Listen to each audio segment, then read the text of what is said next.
God told me to tell you there's some stuff you don't have because you're still trying to prove to people you are who he said you are.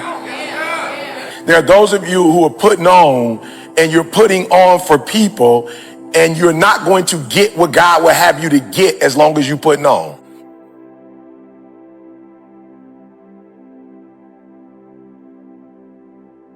When you are thriving, you don't speak the same level as people who are surviving. It's just a different level. Like, it's just different talk. Amen. And so what's crazy is there's some individuals that was dogging Dion out for telling my man, who was the commentator, he kept stopping him like, yo, bro, talk like you normally talk to me. Football coach, Coach Prime. Coach, how you feeling today? No, straight up. I always ask how you feeling. You was not talking like that just 2 minutes ago. Can you do the interview? Can you come in like you normally sound? I just want to be clear and concise. And professional? Yes, sir. So being you is not professional? Well, I mean, I can't say, hey, what's up, Cole? I can't do that. I ain't asked you to do that. I just want you to be you. Okay. Yes, sir. All right. Let me start over. Right. All right. Joining me is Jackson State Coach Prime. Is that the same? Dog, it's the same. Like, just be you. Just try your best to be you. Okay. All right. I thought I was doing that. But anyway, I want to just ask you, you feeling okay?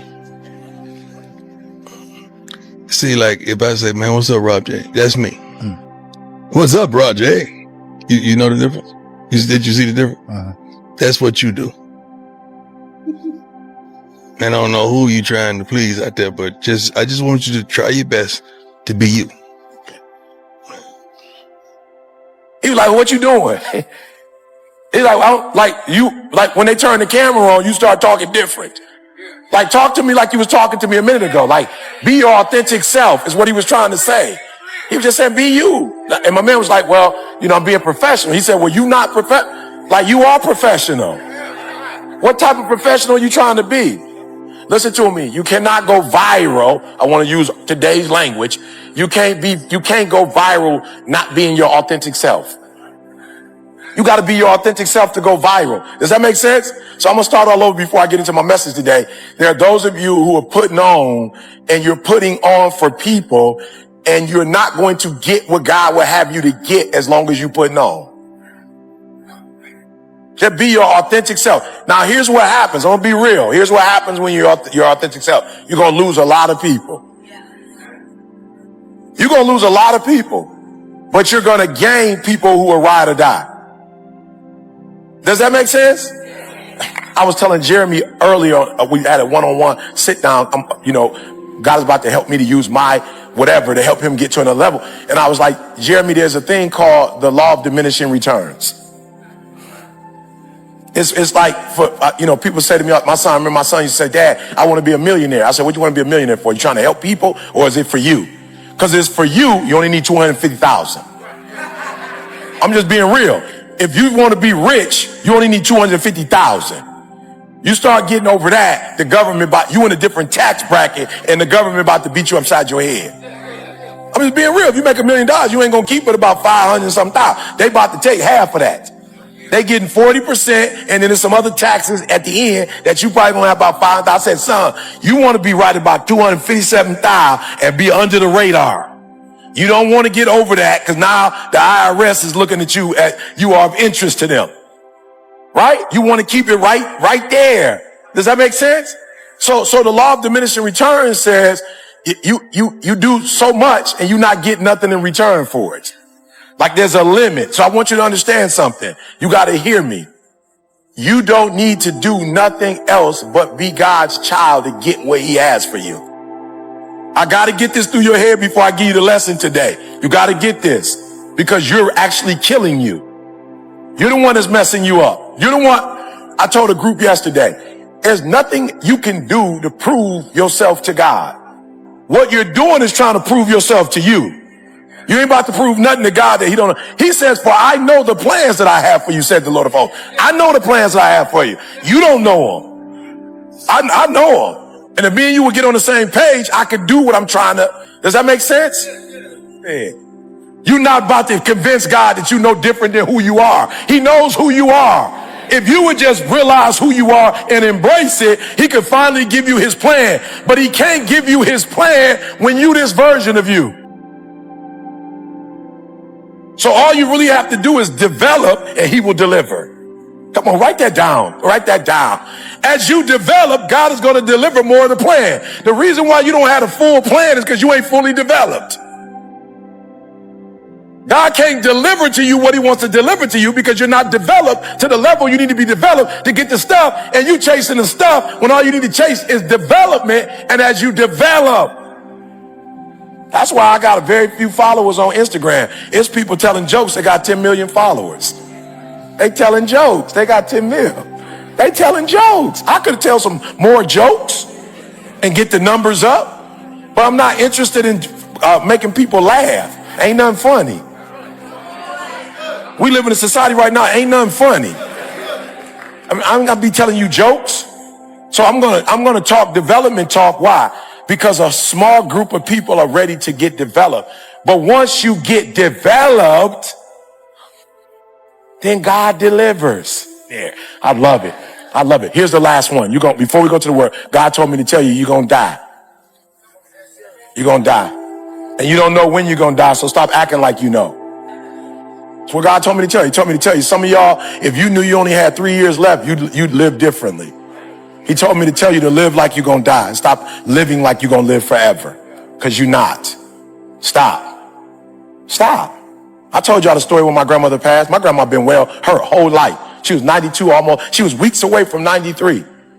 My father called me, my auntie called me like, grandma in the hospital. I'm like, bet. And the way they said it was like, your grandma in the hospital. You know what I'm saying? She ain't never been sick. She gonna be out. That's how they said it, like grandma good. I was like, bet. Grandma called, hey baby, how you doing? I was like, all right, grandma, how you doing?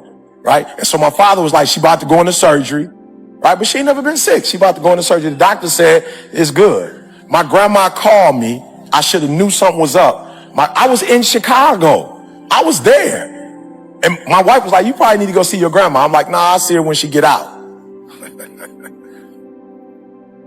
I'll see it. God told me to tell you you're going to die. And there's nothing you could do about it. Now you can keep eating right, but you can eat right if you want to. You're not going to make it to 200. Keep doing push-ups. You good, but you're not going to live to be 200. So don't stop doing what you're doing, because that's going to help the quality of your life. But he told me you can't make your life go to 300 or 200. You're going to die. And some of us are going to die not because of us. Some of us are going to die because some other fool was drunk and hit us. So some of you not even going to die because of you. You're going to die because of somebody else's decisions. And my grandma called me just before we went into surgery. I should have knew something wrong. My grandma said, baby, I need your spirit. You know, grandma don't like to be sick, but I need your spirit. I need your motivation. You the one in the family that got that. And it was an eerie, whatever, weird kind of thing. But I was just like, she never been sick before, so she doing her thing. My father called me and was like, yo, she got out of surgery. They said she good. She just need to recover. I was like, bet.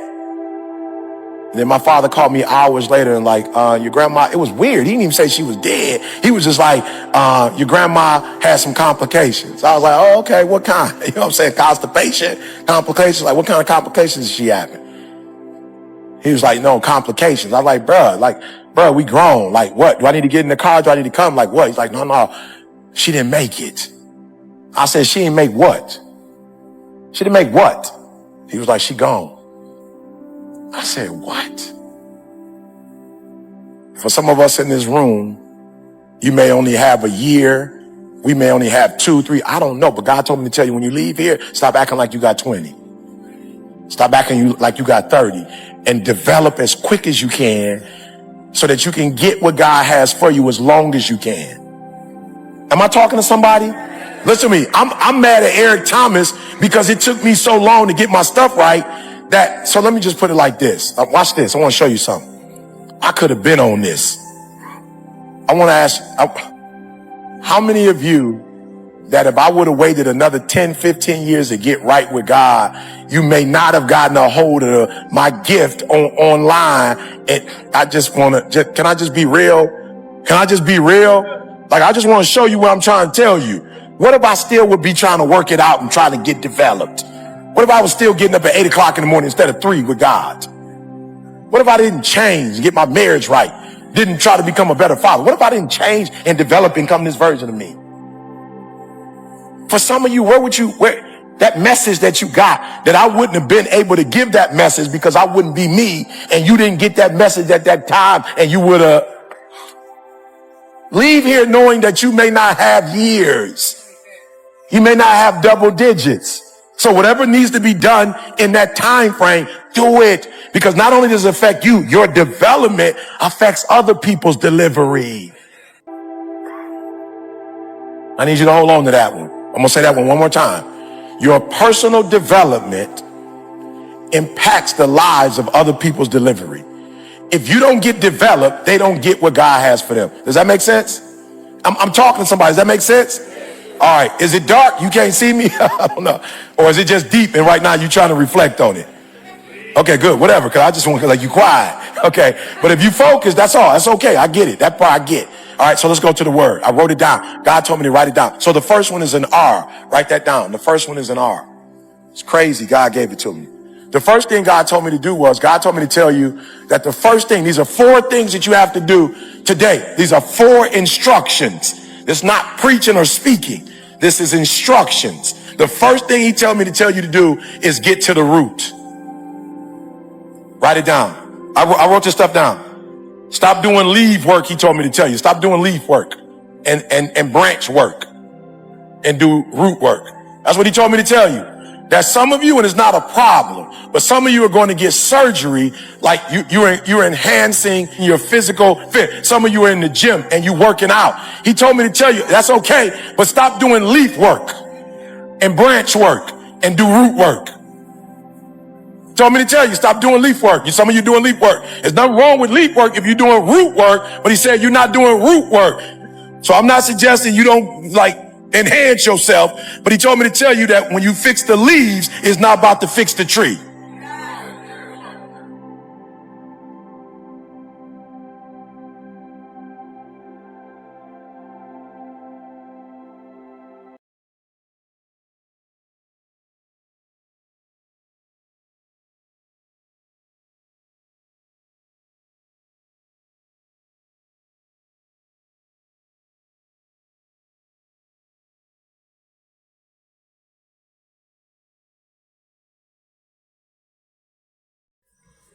Hello guys, we are here again.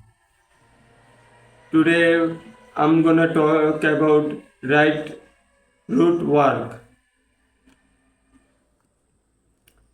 At its core, root work it's about harnessing the scriptural ingredients found in natural elements such as roots, heaviers, minerals, and animal parts to influence our mechanical and physical and scriptable word to practitioners of others called root networks of conscientious doctors. It analyzes a combination of routines, spells, players, and creams to achieve their desired outcomes, whether it's for holding a promotion to love propositions or cousins.